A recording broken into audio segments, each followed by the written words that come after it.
Hey, I'm Izzy, and you're listening to Real Quick. Check out the rest of the episodes and other amazing content at intheworks.com. It is my honor to have on Shelly Omi Bell. Super excited to have her on today and talk about confidence, how it's portrayed and built in the workplace, number one, and how it contributes to building an authentic environment. Omi, thanks for joining me today. Thank you for having me. I'm Shelly Omi Bell, the founder and CEO of Black Girl Ventures, and I'm excited to jump into this conversation. Before we talk about confidence and before we talk about everything that you've touched and everyone that you've impacted, do you want to talk a little bit about Black Girl Ventures and what it is and what it stands for? Yeah, Black Girl Ventures, we work to create access to capital for Black and brown women founders. One of the ways we do that and how we became the most popular is our Access to Capital program, which is a combination of like Shark Tank and crowdfunding. So Shark Tank and Kickstarter. So women pitch and then the audience actually votes with their dollars for the pitch that they favor, and we grant that capital back out to founders. We also have a fellowship program that's 9 months long on the ground, teaching Black women founders to be leaders in their ecosystem. As a founder of Black Girl Ventures specifically, how did you develop confidence? I have always been the employee that was the one that says what everybody's thinking. Whereas like, this is what I think. And then when you leave the meeting, everybody's like, yeah, that's what I was thinking too. And you're like, well, why didn't you say something? And actually like being that person caused me to feel like I was not the best employee because it didn't always get the best reactions from the leaders of the conversations or the leaders of the company. They didn't necessarily want to make change in some instances.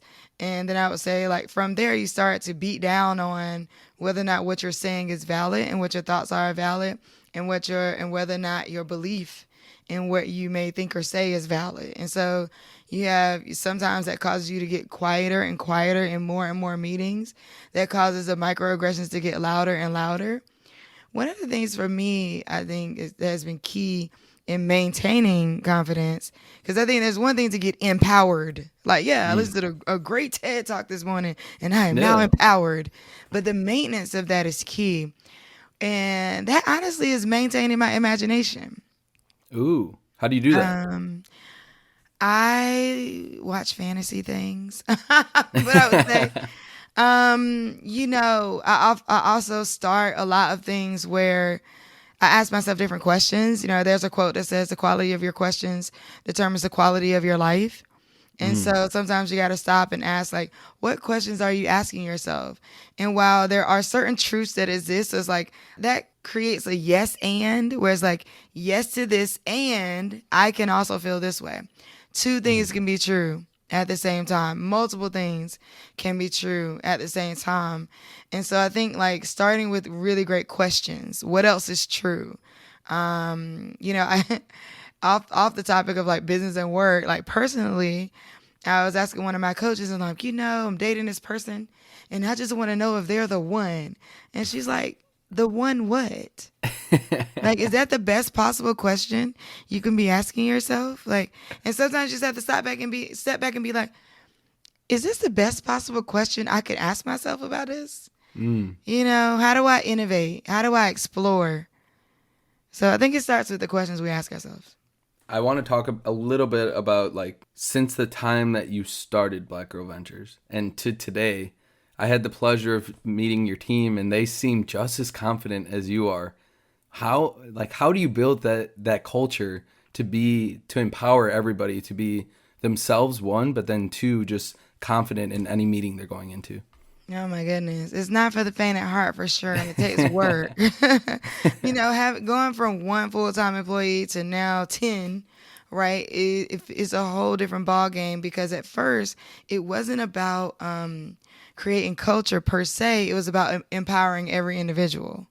So at first when you have a small staff, it's like, oh, I see what you're good at. Let me empower you to do that. Oh, I see what you're great at. In the beginning of your business journey, you're kind of like working with jacks of all trades in a way. And then the further you go into business, you realize I need to move away from jacks of all trades. I need somebody who is like an expert with a jack of all trades personality and spirit. Because you want people who are willing to try things, but you're also wanting people who are willing to say, hey, this is what I think, this is what I know, this is what I think we should do. And building that culture has meant actually putting systems in place that allow exploration. So we have a new idea process, and in communicating, like, hey, if you have a new idea, cool, bring it. Make sure it matches up to the way we operate internally, core values, goals, and then bring it forward, right? Because I always say, like, if you're not innovating, you're hesitating. And if you are not innovating, then somebody else is innovating in your blind spot. And the only way to have your blind spots covered, attempt to, as you get larger as a company, is to allow more space for more creators and more people to bring you ideas. Because the minute you limit ideas, you have now limited what you can actually see as an organization. I want to talk a little bit about the difference between confident and being self-absorbed. What do you think that difference is, and how do you make sure that you don't lean in either or in one direction over the other? I think that confidence typically, and not all the time, but typically it has been proven by something. So typically, like, you're like, hey, I did that thing 5 times, great. I think I could do it 5 more times, great, right? Yep. Or you're saying, like, belief. So I say the return on investment in belief and clarity is confidence. When you're clear, you can be more confident.